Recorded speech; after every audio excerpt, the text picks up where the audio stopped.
So, hi guys! Come harvest day with us!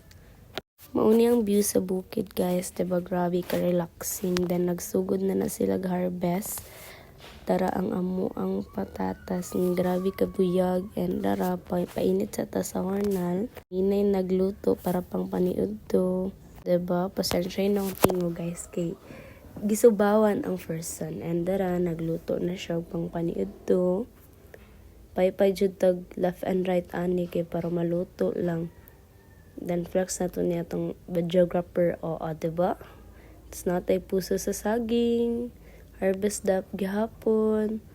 Slice na to na siya kay sagol na to na siya sa ato ang nilatan. Stress namang naong na to darang dapita. Oy, dara na. And dara guys, ipagkita nila kung saan pag-harvest sa ato ang patatas. Ingnan niyon siya pagkalot guys. Nga dapat dili maigo ang patatas para dili masamad niya.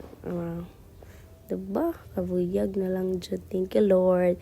And dara si Ati Anaan nga i-flex niya ang gwapa nga patatas daw. Then nani mag-harvest guys. Pagkahuman na to kalot sa kingon. Nagluto na ko guys ug balik kay nag-late dali kay kani nga time kaulan nun. Gwapo kayong vlogs guys, pero taligsik na dyan na siya in person. So, laban lang. So, bye na kay na-haggard na. Dara, mga unata. Another vlogs. Then, dara, second day na ni siya guys, kay wala na human kay sigig ulan. And dara, luto na po tagpaniud tog pamahaw.